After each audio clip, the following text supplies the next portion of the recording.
Guys, uwian na. Oh, di ba? Nandito lang naman sila sa tapat namin. Si Mama Angel. Yung isa, yung white. Anong country yan? Anong bansa? Oh. Luka talaga. Hi, vlog! Oh, di ba? Oh my gosh, Pinatay talaga yung sound para hindi ako makapiright, guys. Hi, vlog! Alam nyo guys, sila yung mga... May commission kami dyan, ha? Sila yung mga customer ko pagka ano. Wow! Diba? Grabe. Lalo na itong isa. Oh, yan. Tsaka yan, yung mga yan. Ang lalakas bumili ng gym. Nakailang set na kayo? 4. 4 na set. So may paupuan. May pailaw din. Oh, diba? Spoiled. No, Yeah. guys? Napakabilis! Shot everyone. Napakabilis! Para sila nga. Nagmamadali. O, diba? Ba't kayo maganda ako hindi sa video ko? Ba't sa ko video hindi maganda? Maganda ng mga apam mo. For sale. Ito mga for sale. Ayan. Ang ating mga friendship. Ito guys, kumuha tayo ng isang box nito. No, pang 2.5 natin to. 3 isa, 2.5. And then ito po. Ayan. Next star. 2 kahon. Okay. Yung egg natin dadating mamaya. Ang kinuha po natin ay 36 tray. No? 36 tray ang kinuha natin. So far, ayan ang ating tindahan. Ayun, ang gulo. Si Kaori. Ubus na yung mantika natin agad dito, maglalagay tayo. Malakas tayo sa ganito guys. So, the researcher. Ayan, nagpabili tayo kay Daddy ng konting sinabayan kasi si Daddy bumili ng frozen ones. So then we went frozen, then we went to direct way. Then what is indirect way? No, what's indirect way? Whatever you ask for on your list. I'd have to check. Angel's condensada. Tapos Alaska condensada. Yung sa Super 8 mas mura yung Alaska condensada ng maliit. Talaga? Oh, very good. Anyways, so then we went around the block and then we went to the first dolly didn't have the Super 8 Graham. Didn't have that. So then we went around the block again, went to the Super 8 and got this, and then they didn't. None of the places had Yakult. So then we went to Pure Gold, or went to the second dolly, didn't have it. Then we went to the first Pure Gold, didn't have it. Here in Pandi. Went to the second. Yung Bunsuran. Bunsuran Pandi na 2 Pure Gold. Second Pure Gold in Bunsuran. They had a whole bunch. I took almost all of their stock. So this is all their stocks. How many of this? 26 packs. Edi 2 and a rim. 2 and a bit. 2 rim and 4 pieces. 6 pieces. 2 cases and 6 pieces. Ang hirap maghanap ng Yakult ngayon, guys. Grabe sila, napaka Sinabay lang naman to guys sa pagkuha nila, pagbili ni Daddy ng may mga gamit na bibili kasi siya. Sinabay na.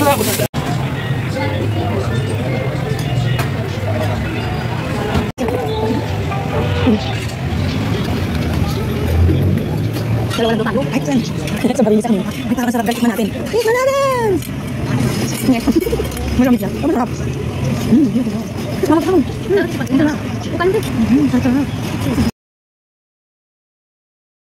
Hi guys, Mami Pargis here. Alam niyo po ba guys, naging busy kami nitong mga nakaraan. And isa sa mga pwede ko sa inyong mai-advise sa pandagdag nyo ng inyong investment, no? Lalo na sa mga hindi pa o wala pa na apply ng kanilang mga benefits, I'm encouraging you guys na ayusin nyo na ang SSS nyo, PhilHealth nyo, at ang inyong pag-ibig, no? So si Mami Pal po kasi meron ako ng mga yan. Ang kaso po ay hindi mga updated. So kahapon po sinimulan ko na ang i-update ang aking pag-ibig kasi last time I check ay 2021 yata ako nag-update ng pag-ibig. So kaya ngayon po ay akin ang in-update. At kumuha na rin po ako ng loyalty card. At ang isa sa pinaka good news, no? Although alam ko matagal na to, no? Ngayon lang ang Mami. Ay finally naintindihan ko na kung ano ang benefits ng MP2 savings account ng under ng pag-ibig. Isa sa napakagandang programa ng pag-ibig ay ang magkaroon tayo ng MP2 savings account. Ang nagaganap po sa ganyan, minimum of 500 pesos po na hulog monthly ay po pwede ka nang makapagsimula. So, yan po ang maturity po niyan ay every 5 years. No? So, minimum of 500. So, kung next month may kita ka na, may sobra kang kita na 1,000, gusto mong ipunin na instead sa bangko mo ilalagay, ay magandang sa MP2 mo mai-savings. Bakit? Napakaganda po kasi ng dividends, napakaganda ng sharing. Kahapon po, nung inaayos po namin ni Angie ang aming pag-ibig, ay yung ako, ina-update ko yung akin. Kasi po si Angie wala pang pag-ibig. So, kaya po, ine-encourage ko siyang ayusin, tinutulungan ko. Wala din pong SSS, walang PhilHealth. So, kaya ngayon, tutulungan natin siyang maiayos at kahit para makapag-voluntary, mahulugan niya. Kasi napakalaking bagay. So, tuman lang itong bagay na to, magawa ko din para kay Angie, no? So, ang nangyari, nag-update nga ako kahapon at si Angie, yung pala, kapag pala bago sa pag-a-apply ay sa online ginagawa. Kaya naman gagawin ko yung kay Angie at baka next week babalik kami ng Pag-ibig. Kasi ako naman ay iaayos ko naman na hindi nila na-update yung information sa aking Pag-ibig account. So mabalik po tayo sa MP2. Ang MP2 savings po ay nagmamature every 5 years. At kung magkano nga ang iyong po pwedeng ihulog, ay ihuhulog mo basta minimum of 500 a month per month. So instead na ilagay sa jar, instead na ilagay sa bangko, na kapag ka natukso ka, mawi-withdraw mo, maganda sa MP2 kasi maganda din nga ang sharing of dividends niya. So kahapon may nakasabay akong mamshi, magmamature na daw sa April ang kanyang MP2, kaya kailangan na niyang kumuha ng loyalty card. Kasi po sa loyalty card po, dito na po papasok ang inyong mga withdrawin or kaya pag nag-apply kayo ng loan ay dito na mawi-withdraw. So kaya kumuha na rin ako ng loyalty card. And another thing pa dyan, doon sa case nung nakakwentuhan ko kahapon, bago pa daw mag-pandemic, nagsimula na siya ng MP2. Kaso nung kasagsagan ng pandemic, na-stop siya. So ang mga naihulog niya ay nagtotal ng 22,000 at tumubo na po ng almost 4,000 mahigit. Halos 5,000 po in just 5 years. At nahinto pa niya yon dahil nga siya ay nagipit. Hindi niya na nahulugan. Pero nakaipon siya ng 22,000. Kaya nga sabi niya napakasarap na may aasahan ka na pera. Dahil nakita niya talaga yung kanyang pag-iipon ay tumubo pa. So sa bangko nga kasi ay hindi ganun kalaki ang tutubuin. So hindi kagaya sa MP2 ng MP2 savings account ng Pag-ibig, napakaganda. So kaya na-convince talaga ako na talagang i-activate ko ang MP2 savings account ko. Mag-apply ako. So kaya naman sinimulan ko na. Nag-download na rin po ako ng Pag-ibig virtual apps. Ayan po yan. Paano ba ipapakita yan? Ayan. Dahil diyan makikita mo ang mga naihulog mo, mga company nag-share ng benefits na hinulog nila sa iyong Pag-ibig benefits. Nakikita dyan. At kung ilan na ang iyong naihulog, no? Ang iyong naihulog, no? So, si Mami Park ay nasa 19 na. Kasama na yung kahapon na inano nila, na pina-update sa akin ngayong taon. Nagpa-update lang sila kahit isang buwan. So, next month, maghuhulog na ako. Monthly, maghuhulog na ako. Pwede kang mag-lansam per quarter, no? Actually, pwede mong ilansam yan per year, ang alam ko. Hindi katulad yan ng SSS, per quarter lang ang pwedeng ilansam. Okay, or hulugan, I mean. So, yan. So, sa mga susunod na mga panahon, ay mag-apply naman ako ng UMID card sa aking SSS. I-update ko din. And as well as ang aking PhilHealth. At sa susunod din mga panahon, ay pagkatapos ng Pag-ibig kay Angie, isusunod naman natin ang kay Angie na kanyang SSS at kanyang PhilHealth, no? Napakalaking bagay. Sabi nga namin ng Angie, ang ganda talaga pala mag-ipon kasi hindi mo mawi-withdraw siya. Mahihintay mo 5 years. Ang kagandahan, ipon at may tubo pa. So, sabi ko, Angie, napakaganda yan sa paghahanda sa iyong future at sa mga anak mo, kaya dapat ayusin natin. Tinutulungan natin. Kasi bilang amo, hindi lang tayo concerned sa kanilang sasahurin at na ibibigay natin extra. Matulungan din natin sila na masimulan na rin ang kanilang investment through benefits, no, na para sa pagtanda, meron talagang mapakikinabangan. Tulad na lang, isa pa sa nakapag-push sa akin na intindihin na nga itong mga ko na to, mga benefits ko na to, ay si Lola Park nyo. Last time po kasi, nang dumalaw ako sa kanya ng January 3, ay nakamusta ko siya. Tapos sabi nga niya, nakapag-loan pa nga raw siya ng 20,000 kay Pag-ibig. Imagine that. Pensioner na siya. Pero kinakaltas daw yon doon sa kanyang natatanggap monthly. So, konti lang yung natatanggap niya monthly kasi nag-avail nga daw siya ng 20,000 loan na na-approve siya. Pero matatapos na daw sa April. No, pan 2 years na raw niya sa April at i-update na niya nang sa ganun ay bumalik na sa dati yung kanyang natatanggap monthly. So napakaganda. Isa rin sa nag-convince sa akin yan ay si Beshi. No, ang kagandahan talaga. Dati po kasi iba po ang perception ko sa mga benefits na to. Iba po ang insight ko. Ang feeling ko mas maganda talaga ang insurance. Although mas maganda. Angie, may tao. Totoo naman yun. Kaya lang kasi sa insurance po kasi, pag nahinto mo, magkakaroon ng problema. Hindi po katulad sa mga benefits ng government natin, na pag nahinto mo, i-update mo lang. Pwede ka na magtuloy. So, kapag po kasi sa insurance, dapat po kasi talaga yan ay buo ang loob mo. Kasi yan po ay tuloy-tuloy. Paano kung dumating sa point na hindi naging maganda ang negosyo, nagtanong ka ng problema, hindi natin pinagdadasal. But we need to always consider the worst case scenario, lalo kung hindi tayo stable. Sa part ko, hindi naman ako stable. So kaya, kung maliit lang ang mga benefits na contribution, malaking bagay sa akin na magagampanan ko siya ng tuloy-tuloy. So kaya dito tayo, sa yung kahit papaano ay magbibigay sa atin ng kasiguraduhan. Hindi yung magkukumit tayo ng mga bagay na hindi pa naman natin kaya talaga. So, bukod po sa ating mga benefits na ating mga investments, no, lalo na sa ating pagtanda, syempre yung tulad niyan, yung mga alahas natin, no, yung mga gold. Ako po may mga alahas kasi hindi po ako pala suot. Kasi po, hindi ko po siya nakahiligan talaga, sa totoo lang. No, hindi ko po siya nakahiligan. Actually, meron ako dito tulad dito. Yan. Alam niyo po ba kung magkano worth nito? 28 or 30,000 na sa ngayon, no? Yung bracelet na yan. Yan po ang halaga niyan. Ang meron po ako naka-layaway kay Cebuana. Sing-sing lang yon. Para siyang puzzle na sing-sing. Nasa around 20,000 na po ang value niya. Ganun. Tapos meron na unti-unti. Tsaka yung mga ibang naibigay sa akin ng daddy. Hindi po lang ako, ayoko kasi nakikwento ng mga ganyan sa totoo lang. Kaya lang naman ako nagsimulang mag-vlog niya noon kasi may nagtanong sa akin. Nung may nagtanong sa akin, doon ko lang na-vlog. Bumibili ako ng mga accessories na pang everyday use ko. Hindi ako pala suot ng ginto. Pagka lang yung may importante, bonggang-bongga ang okasyon, ganyan, medyo nagsusuot. No? Pero hindi yun talagang pang everyday. Kasi, hindi ko siya talaga feel, no? Siguro for me, mas masarap ang simple. Mas safe ka, mas nalalayo mo yung sarili mo sa kapahamakan, no? Yun. Tsaka lalo ngayon sa social media, pag nakita kang parang feeling nila ayoko kasi masabihan ng mayabang kasi wala nga sa bokabularyo ko yun, no? Kumbaga ba parang low profile, ganon. Pero hindi ko dinajudge yung mga ganyan, yung mga wearing ng mga ganyan. Komportable kasi sila. Ang mami part po kasi, hindi ako komportable. So, yun, no? So, mag-MP2 na kayo kasi I'm encouraging you guys kasi maganda talaga yung benefits niya. So, okay. So, mag-shoutout na tayo, no? Siguro, sa natin, sa ating guys, huwag na kayong magtanong dyan ng mga kung paano mag-MP2, paano ganyan. Hindi ko na yan i-explain, hindi ko na yan i-vlog, ha? Kayo na gumawa ng paraan, paano nyo malaman? Self-learnings kayo, ha? Baka mamaya, mami, pag gusto din namin yan, paano magaganyan? Manood na lang kayo ng ibang vlog. Ayoko nang gawing, topic, utang na loob. Naikwento ko lang sa inyo, binigyan ko kayo ng idea, na yan ay napakagandang investment, no? Isipin mo, for every 5 years naman, makukuha mo, mawi-withdraw mo, and then, mag-ulit ka na lang ulit. Kasi yun po ang rules ni Pag-ibig, okay? So, okay sa all right, di ba? No? Ayan, mga benefits, investment yan. Okay, let's go to, Junkie Tayel Baronda 7337. Diyos ko po Lord, di ko mabigkas ang inyong mga pangalan. Napakaganda. Okay. Sabi niya, silent subscribers din ako sa iyo, Mami Park. Sari-sari store owner din po ako na may karinderya sa katabi. Sobrang natutuwa ako sa iyo, dami kong natututunan. Salamat po sa inyo. God bless you always. Maraming salamat po. Ngayon ay hindi ka na silent, kaya mag-comment ka dyan palagi at nang ma-shoutout kita. Ma'am Junkie. Okay? Ayan. Shoutout to Nor Aya Mama.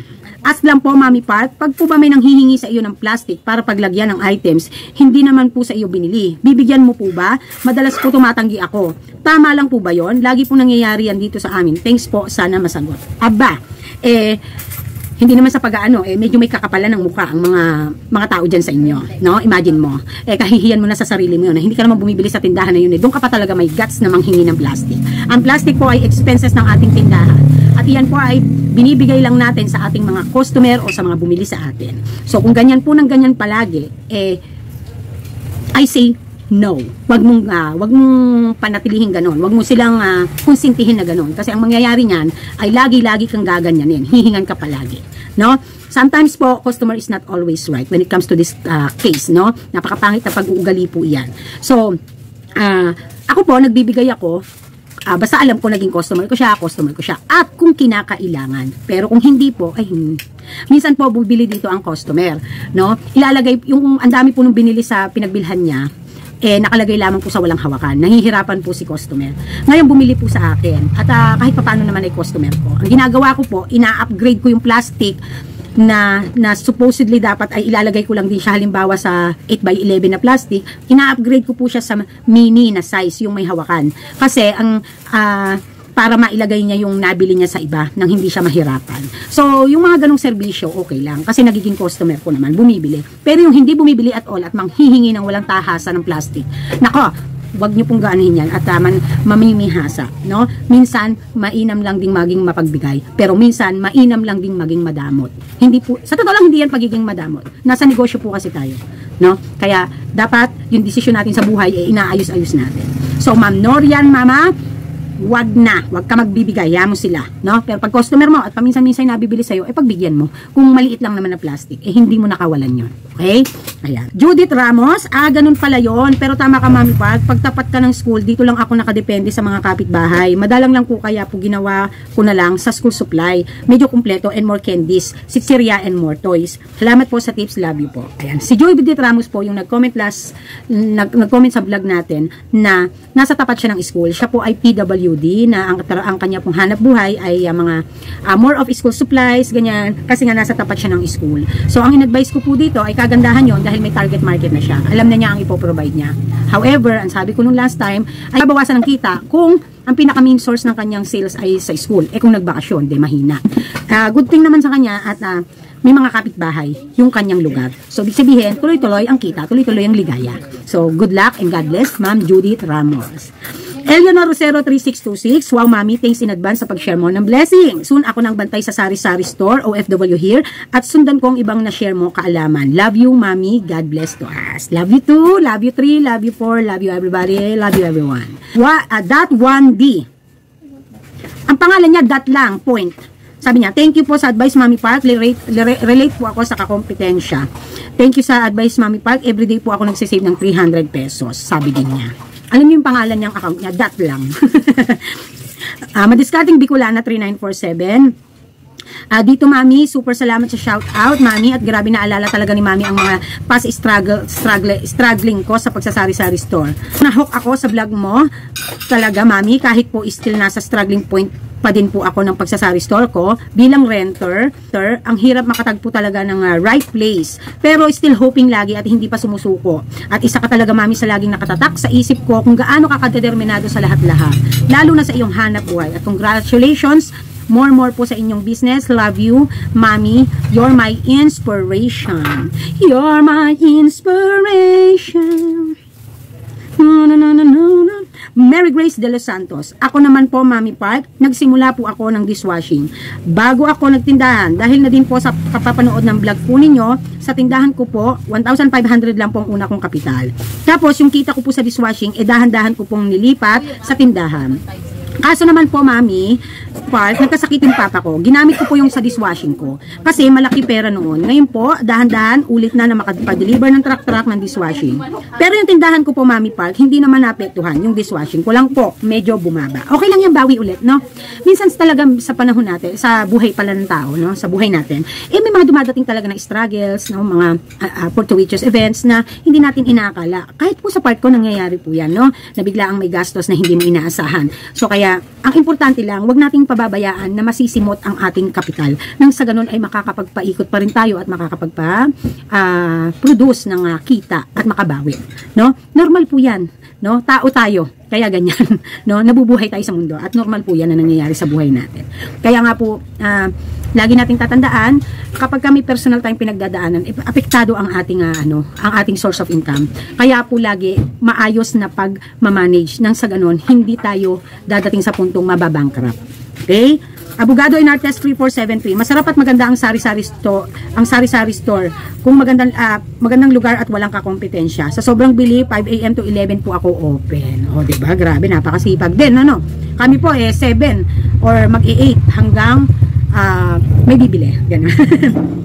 Romel 1594, no? Ito po yung naging topic po natin nga ng last video natin na binabasa ko mga comment nyo na maniniwala ba akong ang nagsasabing 8K na puhunan ay 100K na in just 5 months. Ang sabi niya, Madam, salamat po ulit. Naging issue din kasi ang nag-comment ako na 8K to 100K. Maraming kasari ang hindi naniniwala sa FB post po yan. Marami pong nagagalit kasi mayabang daw ako. Nag-i-explain naman ako sa kanya pero close-minded siya. Kasi 2003 pa daw siya may store bago niya napalago ang tindahan ng ilang taon daw. Ang hirap mag-please ng ibang lalo't hindi tumatanggap ng explanation. Pero dahil vlog na ito, Madam, alam ko na hindi yun imposible. Nakahanap din ng kakampi. Salamat, Mami Park. Humanap pala ng kakampi itong si Sir Romel. At naging kakampi naman daw niya ako. Grabe, Madam, napasama ako dyan. Kahiya naman. Pero salamat, Mami Park. Alam niyo po, Ito yung sa kinuwento niya na wala daw naniniwala sa kanya. At yung isang kumukontra nga sa kanya ay 2003 pa daw yung tindahan years bago napalagpo, no? So, hindi ka magaling nakasari. Sorry to say ha, doon sa nag-comment kay Sir Romel, kung mapapanood niya man to at maano, hindi ka magaling nakasari, hindi ka marunong nakasari. Kasi, unang-una, pagdating po sa negosyo, pag negosyo lang ang pag-uusapan natin, negosyo lang. Baka po kasi, kaya matagal po ang pag-asensyo nyo, dahil kung iyon ay bread and butter nyo, kung iyon ay agad-agad kinukuhanan nyo, iniipit nyo ang inyong benta. Kasi, kung pagdating po sa demand, no, masasabi nyo lang pong magiging mabagal yan, kung tumaas ang kakompetensya, marami ang naging kakompetensya, nagkaroon ng dilema ang hanap buhay. Pero yung sasabihin nyo pong maganda naman ang daluyan ng bentahan, napakadali pong mabawi ang ROI kung hindi nyo po ginagalaw ang pera, kung hindi nyo po kinukuha para sa personal nyo na pangangailangan. Kasi ang negosyo pag tinatayo talaga sa una, dapat po pinalalakas muna, pinalalaki, pinaro-rolling. Hindi po para gawin pa at asahan na bubuhay sa inyo. So, ganun po. Kasi ganito lang po yan no, sa salita. Ipapaliliwanag ko sa inyo. Unahin mo munang mapag-ina ang sarili mo, hindi sa parang makasarili ka sa pamilya mo. Kasi ang mangyayari kapag ikaw mismo bumagsak ka, papaano po pa matutulungan ng pamilya mo? 'Di ba? So sa negosyo ganun, palakihin mo muna, ayusin mo muna, nang sa ganun mas makatulong siya sa buhay mo. Okay? That's very simple lang. Huwag mo nang intindihin yung mga ganyang kasari. Napakakitid ng utak nila sa totoo lang. Kasi kung hindi naman tama rin ang sinasabi natin, wala naman, ang daming naglalabasan sila din daw, 1.5 lang nagsimula, umasenso. Sila din daw, 20k lang nagsimula. After a month or after ilang months, nag-ayos sila ng kanilang inventory, nadoble na ang kanilang inventory. So paano mo sasabihin talaga na hindi totoo yung sinasabi natin, no? So wag nang pakikinggan yung mga negative kasi ibig sabihin nun hindi tama ang naging paraan nila ng paghahanap buhay. Kaya ang nangyari natagalan bago sila naging okay, bago nila napakinabangan. Kasi guys, sa akin na lang perfect sample, 'di ba? Less than 2 years. 'Di ba? Naging bread and butter ko na siya. Less than 3 months, nabawi ko na ang ROI sa pauna kong nilabas. Hindi naman nakalbo ang tindahan. Naging okay naman. So, pero syempre, ang isa sa magiging dahilan yan ay kung nasa tamang location ka at maganda ang demand. No? Isa yan dapat na kasama palagi. Okay? Kasi hindi lahat ng sitwasyon ko ay sitwasyon ng iba na mabilis makakaroling kasi nga maganda ang demand. So, case-to-case basis. However, yung sasabihin mong years bago naging asensado, ano ba ang salitang asensado dun sa tao na yon, Sir Romel? Ano ba ang salitang asensado sa kanya? No? So, ayun nga guys, daddy interrupting me. Joke. So, yun nga. No? Ano po ba kasi yung salita sa kanyang asensado? No? Kasi, alam niyo napakadali talagang i-analyze ang isang tindahan kung paano aasenso, sa totoo lang. Kaya, wag na po kayong makinig dyan at magpa-apekto, Sir Romel. I-share nyo na lang sa kanya yung aking video nang sa ganun ay tamaan siya. Okay? Ngayon, kung siya magagalit sa akin, pumunta siya sa channel ko at kami ang paliwanagan, no? Kasi minsan nga sa totoo lang, alam niyo sa totoo lang, hindi naman natin kailangang i-explain sa lahat ng tao kung anong meron at kung anong naging maganda sa atin at naging hindi maganda. Isa sa pinakabagay na ayaw ko talaga sa totoo lang hanggat maaari, ay i-explain ang sarili ko. Kasi hindi yun pagpapatunay ng galing mo o ng ano mo. Silent successful. Ganun, parang ganun ba? Pero hindi ba tayo successful? Kung baga pa ibig sabihin, let's always stay our foot on the ground, no? Parang ganun lang. Kasi nga, eto nga kung i-stress ka sa mga to na nagko-comment na nagagalit na hindi ganun nga yung totoo, nasa sa kanila na yun, no? Kasi napakarami nating kasari dito. Are all agree kung papaano siya gumagana ang negosyo na mapadodoble mo, mababawi agad ang ROI, no? So ang dami na-explain ni Mami, no? Ayan. Nice video, sabi ni nice video sa akin, 20k puhunan, 6 month na palugo ko kasi ngayon inaasahan ko. Kaso ngayon inaasahan ko na nawalan ng work ngayon, nasa 13k na utang sa akin ng pamilya ko at 10k plus sa ibang tao. So sinabi ko nga sa inyo, huwag kayong magpapautang kasi nga yan nga ang nagiging problema, no? So nice videos, magdasal at maging matalino sa pag-handle, Pero imagine 20k na palago niyan, Clarissa Aragit 3570. Good evening, Mami Park. God bless you more. God bless you to. Then Teresita Baron, always watching Mommy Park. Winnie07, thank you sa mga advices Mommy Park, always watching. Marian Kusipag 7890, nabawi ko na po Mommy Team Park, di ba? Veron Chill, thank you Mommy sa mga sharing nyo, love you, God bless. Marites Parado, thank you Mommy, ang dami ko natututunan sa iyo. May sari-sari store din ako, 1 year pa lang kami sa sentro ng kalsada. Nasa iniskinita kami, sa looban kami, pero maraming bahay. Pero nadami din kaming tindahan pagdating sa benta. Medyo okay naman, pag kumpleto ang tindahan mo, may benta rin araw-araw. Lilibet, Sangutan 5181. Ako 20k ang puhunan ko, isang buwan di kumukuha ng paninda. Pinaikot ko ng isang buwan, tapos nag-inventory ako after 2 times agad ang puhunan. O, di ba? Nag 2 times agad. Imagine that, no? Pagkatapos lang ng isang buwan. Hindi niya kinukuhanan. Pinalalago niya muna. Yun kasi dapat ang gawin talaga. Very good ka, Lilibet. Ricky Anuevo, hehe, opo, Mommy Park. Nag-start po store ng wife ko noong July 2019. Nag-ROI po kami nitong 2020 and 2021 during pandemic time. Ngayon po, milyon na ang worth ng inventory ng store. God bless, Mommy Park. O, ito nga eh. O, ang asawa, mas malaki ilabas nito, oh. Imagine that, oh. Talagang ano, no? Tama tayo kahit paano. Hindi din po pwedeng sasabihin hindi totoo. Watching, Mommy Park, more blessings, another learning, thanks. Fayagli Becado 3552, sari-sari store owner din po ako. Mag 3 years na po. Super sulit talaga ang pagod everyday. Kasi nakikita kong lumalago ang negosyo ko. Watching everyday po sa inyo. Yan. Salamat din daw sa pagbanggit sa kanya. Benu sa Batang, watching and learning, thanks Mommy Park. Glenn Altes, Mommy, mabilis lang po kasi naman puhunan namin 1.5. Last 2012 pa po ako nagsimula. After 2 years, bago po ako kumurot. O, ito ho, after 2 years pa, bago kumurot, nagpalaki muna from 1,500 na puhunan.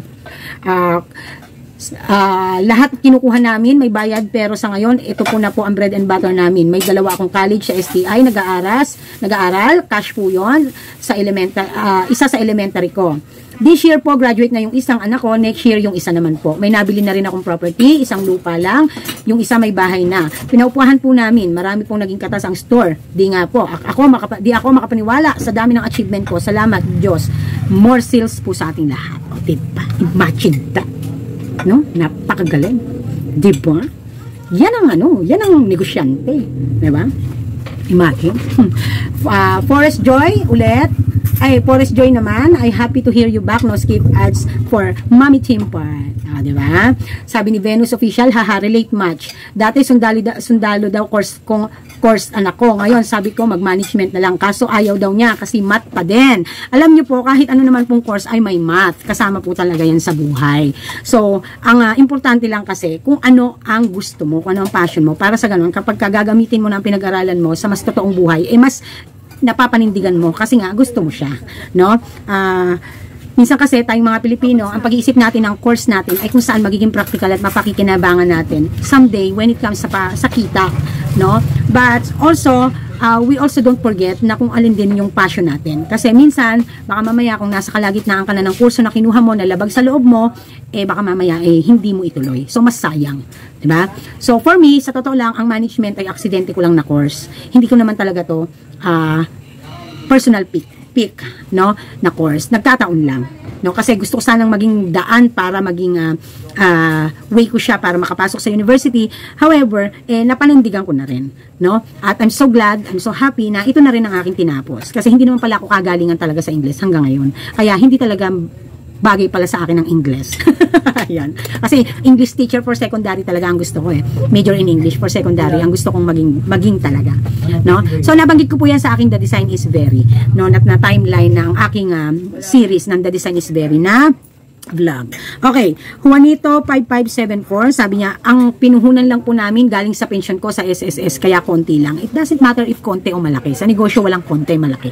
No? Ang mahalaga, sinimulan mo. Okay? Mami, matagal na po kaming nanonood sa inyo kasi po talaga taga Bulacan din kami at may tinda din kami. Puhunan 3K. 2 months pa lang po kaya po kami nagtitinda kasi matatanda na kami. Ako po ay 71, asawa ko naman ay 61. 10 years hanggap, ano? So, okay lang po yan. At least po may ginagawa. Kasi nga, minsan tayong mga tao, no, na kapag kasanay tayo sa hanap buhay or kaya sanay ang katawan natin na may ginagawa, talagang kahit nahihirapan na tayong kumilos, gusto talaga nating mag-commit or gumawa ng mga bagay na po pwede tayong kumita, na kumikilos tayo, no? Ika nga, galaw-galaw, baka maestro. No? So, pagpatuloy nyo po yan, Ma'am Juanito, ay Sir Juanito, at sana po ay pagpalain kayong mag-asawa. Napakasarap po na kayo ay, pensyonado na, tapos, magkasama kayong naghahanap buhay. Alam niyo, yan ang gusto kong mangyari. Yung retirement business namin ng daddy, yung sari-sari store. Yung mga anak namin may sari-sarili ng buhay. Tapos kami na lang ng daddy maiiwan. Tapos nagtitinda na lang kami mag-asawa. Yung tipong nag-aano na lang kami. Ine-enjoy na lang namin ang buhay namin. Na nagtitinda na kung may kita, edi may pangkain, ganyan. Ano, yun, parang wala lang. Simple lang naman ang gusto kong maging pagtanda ko. Yung kasama ko, mahal ko sa buhay na darling ko, no? Yung mga anak ko ay settled na, stable na. Tapos tinda-tinda na lang. Hindi mo iisipin kung ano kakainin mo bukas, no? Tapos at the same time nakilos ka pa din, no? Napakasarap po kaya. Yan. Nikki Bautista 4127, pag nakahiga na kami ng hubby ko, tapos nanonood ako sa iyo, Mami Park, sabi niya, yung may foreigner na husband, hahaha, nakilala ka ni hubby while nakikinig, tapos nagko-comment na din siya bigla. Kahit ako lang yon nakikinig. Hahaha, love you, Mami Park talaga. Thank you po, Ma'am Nikki. Beliana Santos, magandang hapon, Mami Park. So, yan lang ang ating shout out. Ang dami rin pala, no? And video for today. At maraming salamat po. Pag may mga katanungan, may mga hinanaing, may mga nararamdaman, mag-comment lang po kayo dyan. At babasahin natin at tayo ay a-advise, no? So, sa ngayon po, okay, so alright tayo. And may dadating akong ahente. Kahapon po, ang dami daw dumating na ahente. Wala naman kami ni Angie. Ang biniling ko lang ay yung ina-expect kong ahente. So, this is Mami Park and this is Tim Park. Fighting. Bye!